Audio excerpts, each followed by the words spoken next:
Hi everybody, my name is Sandra Vasquez. I'm Assistant Director at Dickinson College. Majority of my territory that I cover is, of course, all the state of Delaware, Rhode Island, most of New Jersey, and then some states out west. So if you're interested, I'm your girl. If you're looking to apply, I'm also one of the people to review applications, so please feel free to reach out to me. My contact information is here with the staff, so please feel free to reach out. But I'll kind of touch a little bit, kind of give you the spiel of Dickinson, background, where we are today, and kind of our different pillars and what we stand for. So I'll kind of start with Dr. Benjamin Rush, who was our founder. He was a revolutionary man during the Revolution. We were founded 6 days after the Treaty of Paris was signed. So first college in the new nation, 16th oldest in the state. So we stood the test of time, 253 years. And I think part of that is because of how we were founded. So Dr. Benjamin Rush, like I said, was a revolutionary man. He was an abolitionist. He believed in the education of women. He believed in the decent treatment of the mentally ill. All crazy thoughts for his time period, but he was also a very humble man. We're not named after Benjamin Rush. We're named after John Dickinson, the governor of Pennsylvania at the time. But maybe not everything was perfect that he did. He was the physician for the Lewis and Clark expedition, and he gave them this cure-all pill that they could take and survive this expedition, but it contained mercury, which slowly was probably killing some of them, but it allowed us to also trace their path. So mercury left a trace behind on their waist, but it allowed us then to further explore where they were exploring and do all of that. So he was also a physician in the Philadelphia area, so not too far away from here, and he stayed during the kind of downfall of the population with the yellow fever, which probably might have led to his untimely death, but he wanted to stay. He wanted to help as best as he can, and he's actually buried at Christ Church in Philadelphia. So if you're ever in the area and you visit the church, he's buried close to Benjamin Franklin, so you can definitely go and visit. But some of his pillars that we still abide by and we still are very proud of are global education, sustainability, as well as a useful, engaged learning, engaged education. So before I go into that, I want to touch upon where we are now and who our president is now. Margie Ensign is an amazing woman. She's probably my height, so she is like incredible. You wouldn't imagine this small package is just like amazing. So she comes to us from the American University of Nigeria. She was one of their founders, second president, and during her time there was actually when Boko Haram was causing mayhem, still is, but during that time, her institution housed, fed, educated 300,000 refugees. They also made sure that they put the word out to those girls who were rescued or escaped Boko Haram when they were kidnapped, the 200 Chibok girls.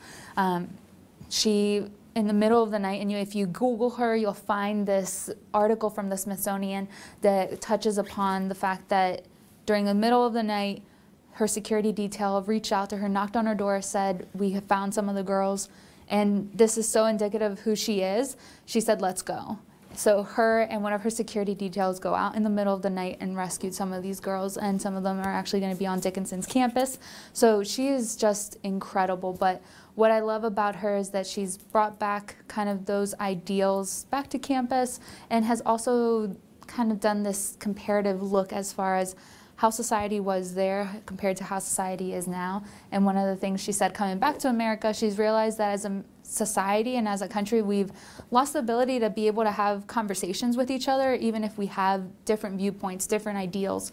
And she wants to ensure that our students are able to have those respectful conversations amongst each other. And we don't want to say that we're preparing you for the real world, because we want you to experience the real world while you're at Dickinson. Why not have those conversations and those different viewpoints as you're here on campus, and then just real world will be an extension of that.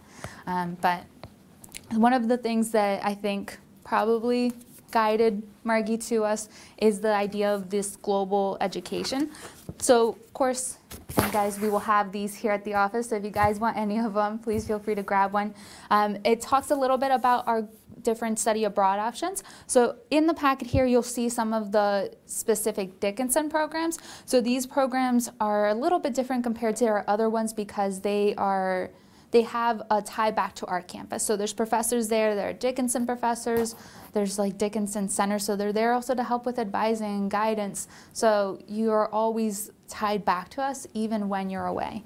And we really try to place, especially these programs, our programs, in areas that are not your typical touristy destinations. So you're not in Paris, France, you're in Toulouse, you're in Bologna, Italy, you're in Norwich, England. So we really want you to have a cultural immersion experience. You know, it's great to have people who might know English, or you're able to get McDonald's 2 blocks down, but you're really not gonna come back with this different view of the world. So we want to ensure that you do so. And we also encourage students to do internships, research while they're abroad.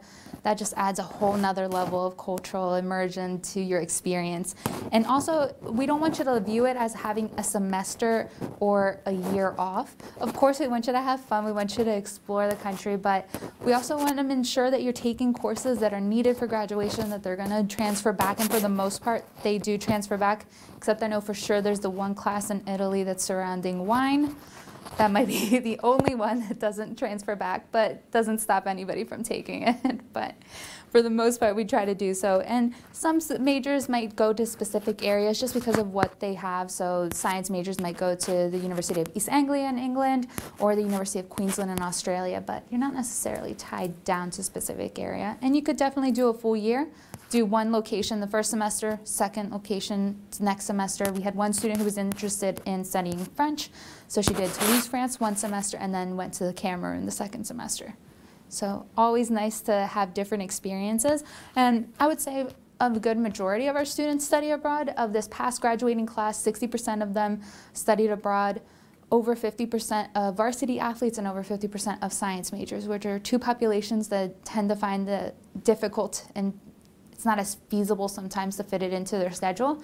I think our faculty and our coaching staff do a great job that they want to make sure that if you feel that it's something that's really going to round out your experience, or it's something that's really going to make it just all that much better, they'll help you and make sure that it's going to be feasible for you to go abroad. But we also have 24 other partnership programs, and then we have some non-Dickinson programs. So we're in all habited continents of the world. So plenty of options. And then we have these different programs that still tie in this global perspective, and you still go abroad.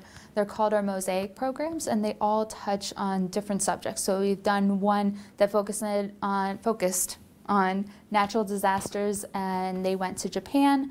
Another one focused on the African diaspora in Cuba. And the one that's coming up there, they're going to Sao Paulo, Brazil, and focusing on how it's become a global city. So they take 3 courses in the spring, and then they go away for about 4 weeks in the summer. So you have the options to do those type of things. And we also do like alternative spring breaks, winter breaks. I think they're going to Hawaii this winter, so that'll be a nice escape from the frigid cold. And then for these programs, Dickinson programs, those faculty members that are teaching, they also come back to campus and are able to provide this global perspective to even students who might not be studying abroad.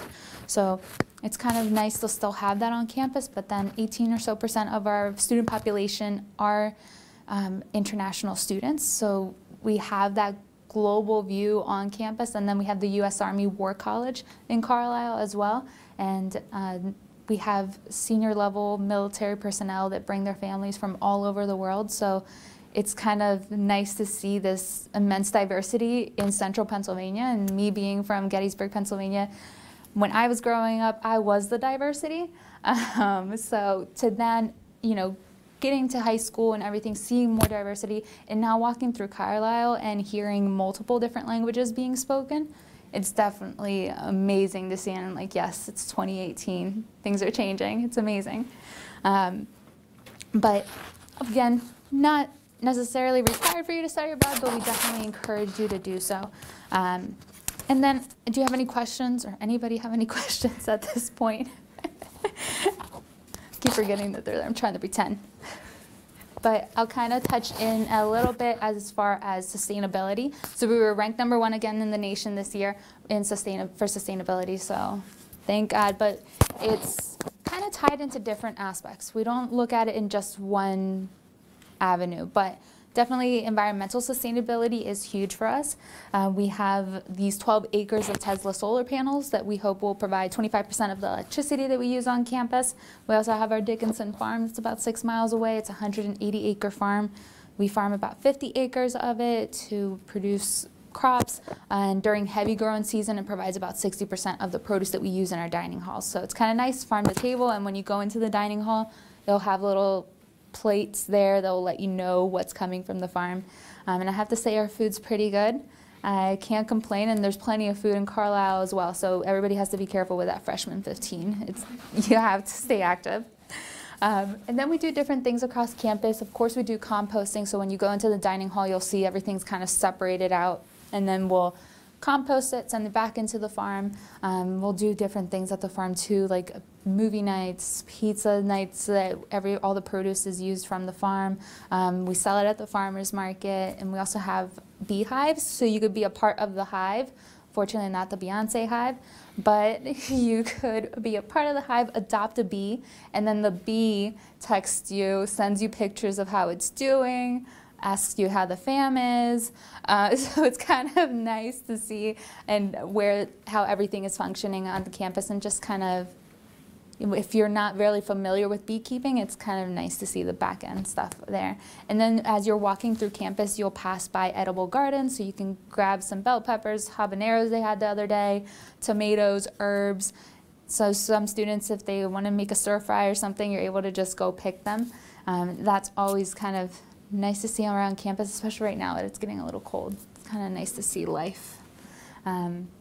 And of course the farmer's market, like I said, is every week, and during colder months it's inside, so fresh produce available all the time for our students. And then we look at sustainability in other aspects, just maybe looking at how we can make a sustainable society. So that also kind of ties into civic engagement. You know, we want to ensure that we're helping the Carlisle community, and what I love about Margie is that when she came to campus, one of the first things she said was, what are we doing for the Carlisle community? And she really tried to kind of use the approaches that she learned while she was in Nigeria here. So when they had some of the Chibok girls on campus, they thought they wanted to learn about entrepreneurship.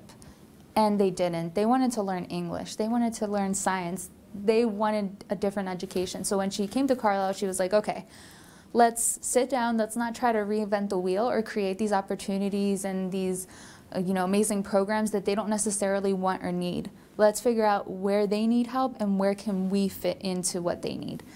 So I love that about her, and I think that will only fortify the relationships that we have already with the Carlisle community. But we do a bunch of different things, about 30,000 hours of community service just in the Carlisle community. And there's many different ways that you could do so. Sometimes it's even tied to classes. So there's like a Spanish for the health professions course, there's some of our educational studies courses, and we have our little like pre-K school there on campus. So a lot of our faculty and staff members have their children there. And also students take advantage. There's one student who's doing research right now, and she's actually going to be implementing it on the students. So it's nice to have different resources right there on campus that you can take advantage of. But that kind of ties into our engaged and our useful education. You know, liberal arts should be an education that you're learning by doing, not necessarily just hearing it and then having to regurgitate it back and that's you learning. We don't want that. And being a small campus, because we're about 2,400 students, average class size is 15, and then sometimes you get into your major specific courses, you might have a course that's 7 students. Right now we have a medieval and early modern studies major who has a class of just 2. So it's just the 2 of them and the professor, so there's nowhere for you to hide. But we don't want you to hide. We want you to create those relationships with your professors. We even pay for you to have dinner off campus with them. So we want to make sure that you have those relationships, and it's going to happen inevitably. But we want to ensure that you're also getting your hands dirty. If there's something that you want to do that we might not necessarily have or offer, then ask your professors about doing an independent study. They're more than happy to provide you that ability to have these courses that we don't offer. And you know, being a small school, we can provide very kind of specific courses in different disciplines, but there's always going to be something that you might love that we don't offer. So we want to ensure you have the ability to do so. But I think we're nearing about 60% of our students that are published before they graduate, and I believe it was about 30% of them presented at national or global conferences. So we want you to get out there. We want you to do all the things that maybe high school didn't allow you to, or, you know, I've heard some schools that have like academies and you have to specifically study in the arts or mathematics. So it doesn't give you that freedom and that flexibility to, you know, delve into different waters and explore your different interests, but we want to ensure that you do. So we have over 44 majors, a bunch of different options, and even coming in, if you have, or if you're laser focused on something, you can't declare your major coming in, and we don't want you to. We want you to explore the different options. So after your first semester, you can officially sign into a major, and then we'd hope that before junior year, you have an idea of what you want to do and sign in, and you will have help. So coming in, you have your first year seminar course, and that is taught by your academic advisor. And then you also are assigned a college dean. So the college dean works in a different way. So they're not necessarily looking at how you're doing academically, but are you taking advantage of everything that Dickinson has to offer? Are you getting the help that you need? Are you getting involved with certain organizations? Just let's make sure that Dickinson is the best it can possibly be for you. And then of course, once you sign into your major, you'd be assigned a faculty advisor from that department. So it's nice, there's a bunch of levels of advisement. And then as well, we have this Dickinson 4 concept. So every year we're focusing on a different aspect, getting you ready for graduation and beyond. So we're not letting you go by the wayside just because you're an upperclassman. Every year we're ensuring that something is that we're working on something for you. So I love that about the campus. And everybody's genuinely nice. I know that when I interviewed, you know, you always think in the back of your mind they're trying to, you know, be nice and not scare you off, but that has not been the case. Everybody's genuinely nice, genuinely cares that you're doing well, and people are like, oh yeah, I heard you started here. I'm gonna stop into the office and say hi. And it's very nice to see. So I encourage you, if you haven't been to campus, come to campus. I feel like the campus speaks for itself, and just interacting with students. And you might even see Margie. Margie has been known to stop tours and talk to them for 5–10 minutes. So you might have that happen, or even just students that will come and notice that you're new and stop in and just talk to you. But I did remember one thing I forgot, languages. We're very big on languages. We have 13 to offer. And before you graduate, we want you to have an intermediate level of knowledge of a language. So equates to about 4 classes, 2 full years. If you're looking at international studies, international business, then we do ask that you take 3 more courses on top of that. But if you wanted to continue a language that you've already been doing in high school, say Spanish, French, German, we have a placement exam for those languages that you could take and possibly place out of a class or 2, and then only have to take what's left. So you could cut it down there, but like I said, you still have the flexibility to explore different options. To graduate, you need 32 courses, which equates to about 4 classes a semester. Most majors are anywhere from 10 to 16 classes. So you have this ability to explore other things. There are some classes that you do have to take: U.S. diversity, global diversity, a writing intensive course, humanities, you know, kind of your typical core courses. But you have the chance to also tie it back to something that you're interested in. There's many different disciplines that would fulfill those requirements. So it's kind of nice that you're not necessarily taking like a fluff course. You're still taking a course that you're genuinely interested in, and not just like, okay, I have to do it. But yeah, anything that I haven't touched upon before?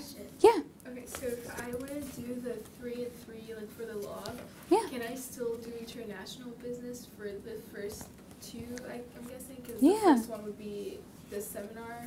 Yeah, one of your courses, yeah. Oh, and then I would take like the second 2 years? So for the first year seminar specifically? So I would just apply for international business, or would I apply to go into the 3 and 3? So you would want to ensure that the faculty know that you're interested in the 3-3 program as soon as possible. And I'm not sure if the application allows you to place that as your interest or not, but even during the summer and all of that, we'll have different paperwork that we'll ask you to complete.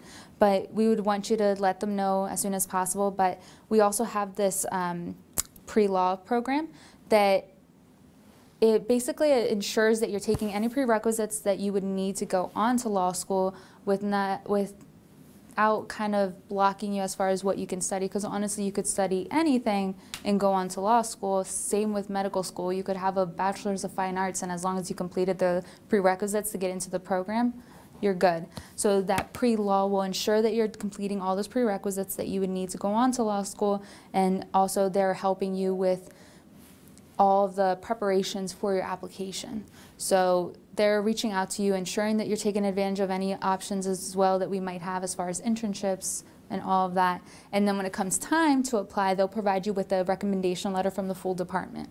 So it's a combination of both advisement and the faculty members working together within that program. Any other questions? No? Okay. So I'll kind of open this and just talk a little bit about student life, different offerings that we have. So we do encourage our students to live on campus all 4 years. Housing is guaranteed all 4 years. There's different options for you to live on campus, so if you can't tell, but our campus is very much ingrained in the Carlisle community. So as you're driving through Carlisle, all of a sudden you'll hit Dickinson's campus. So it's easy to walk anywhere. Nothing's necessarily too far out of the way. And then we have a shuttle that'll take you to like Walmart. So you'll have all the necessities that you need for sure. But we're able, again, to take advantage of restaurants, the movie theater, all of that. So I love the fact that we can take advantage of that, but also community members can take advantage of different things that we have going on campus, whether it be speakers, events. It's just nice to be ingrained there. You'll kind of see so the picture of the dog is our dog house. So students train these dogs to be seeing eye dogs. I think the new class was named after the Harry Potter houses. So we have these new class of dogs. There's also other ones that might be based around interests like sustainability or treehouse, our classics, so classical languages, classical philosophy, romance languages. We just opened up a new house, House X, and that's focused on celebrating Black culture. So it's nice because there's 3 students who are, all of them are focused on Africana studies, and they basically created their kind of whole constitution basically, because it's not just creating the house, it's also creating different programming surrounding these specific topics. So I think Dickinson does a great job of giving students the ability to voice their needs and what they want, and also gives them the ability to do so. So that was very exciting for us to have this year. And there's other ones, say you consider yourself a feminist, you're interested in the arts, so there are different options. And then of course we have your typical dorm rooms, townhomes, apartments. So it's nice to still be in the proximity of campus, but not necessarily feel like you're stuck in your typical dorm room. Feel like you have a little bit of independence on campus. And then of course we have athletics, Division III Centennial Conference. We have club sports, intramural sports, so even if you're not necessarily looking to be a collegiate athlete, you can still stay active, have that competitive feel to what you're doing as well. And then plenty of organizations, over 100. I mean, there's a little bit of everything from our student government to a swing dance group to random acts of kindness. There's a little bit of everything for everybody. There's even a Quidditch club sport, so if you want to play Quidditch, go for it. But we have plenty of options, and we take advantage of where we're located as well. So we're in, suburban area outside of Harrisburg, and we're surrounded by like the Appalachian Trail. So some outdoorsy things, whitewater rafting, skiing in the winter, hikes. So it's kind of nice if you want to have that feel and explore the outdoors. We're pretty close by to everything. Anything else before I go into the fun stuff, aka application and financial aid? Okay, so on the back of here we have our 4 different deadlines for applying. So we have 2 deadlines for early decision. So early decision is that binding contract. So if you know that Dickinson's the one and the only school for you, then that would be where we'd want you to apply. So you're saying, if I get accepted, I'm going to Dickinson, and that's it. So first round's going to be that November 15th, and then January 15th is our second round of early decision. And then we have early action, and that's a December 1st deadline, and non-binding, but it allows you the ability to have a decision early on. And since we require for you to complete, if you're looking for need-based aid, the FAFSA and the CSS profile on the same day, so everything's due on that deadline, then you'd be receiving, if you're accepted, acceptance package and financial aid package at the same time. So you can make an informed decision with everything at the same time. And then we have our regular decision round, which is January 15th. So we're on the Common App, only on the Common App, and that's how you can apply. One good thing, good change this year was we removed the supplemental essay. So that is gone. One hurdle that hopefully is going to be a little easier for students to apply for us. Still test optional, been test optional since 1996, so there's nothing new for us. The only area where we would look for test scores would definitely be our top 2 merit-based scholarships. So we have 4, one for 7,500, 10,000, 15, and 20,000. So that 15 and 20,000, usually for consideration, we're going to be looking for test scores. Otherwise, it doesn't necessarily change your ability, your chances of getting accepted or denied. But if you feel that maybe your test scores are a great representation of who you are as a student, send them in. If you feel like they're not, perfectly fine. Or if you're on the verge, you don't really know if you should or shouldn't, feel free to reach out to me and we can make sure that I can give you the best guidance as far as what you should do. And then I guess the last couple things that I would like to tell you about are the different types of ways to get more information. So we have the customized view book. So there you could list all your academic interests, any types of clubs that you're looking for, athletics, and it'll kind of create something like this but electronically, and it gives you everything from faculty contact information, kind of overview as far as what courses you'd be taking each year, different clubs, if there's any honors within that department. It gives you everything and anything you could possibly want, and it's tailored to your interest and what you want. So definitely I encourage you. It's really quick. It's like a little BuzzFeed survey, and it'll give you all the information that you want. And then if you're looking to maybe visit, especially if you're seniors or going to be seniors in the day, you know, a couple months to come, because we're already almost at the end of the year, which is crazy. But you could do a customized visit day, either come in for half the day in the morning, half the day in the afternoon, or if you wanted to do a full day, you could take advantage of all our visit options. So information session, the tour, interview if you're looking to do an interview, which is recommended but not required. You could sit on classes, talk to faculty, if you're looking to talk to coaching staff, we could schedule all of that in one day. So especially if it's not necessarily feasible to travel back and forth to Carlisle all the time, but you can make it for one visit, definitely a customized visit would be ideal. But we do have an open house November 10th, which is a Saturday, so if that makes it easy for anybody to make it out to us, I would definitely encourage you to do so. And I should mention, if you're looking to do an interview, we would definitely want you to do one before your deadline for applying, so we can have that in the system. And then if you want to get a sneak peek as far as maybe what your financial aid package would look like, you'll see under tuition it says the net price calculator. Our financial aid office prides themselves in how close they can get to the actual financial aid package.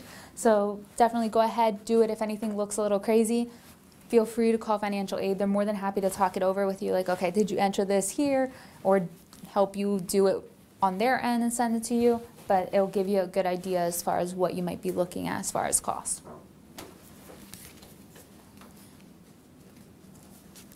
Anything else I could possibly answer for anybody? No?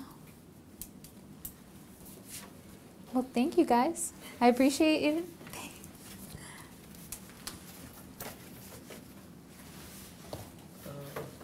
Do you mind if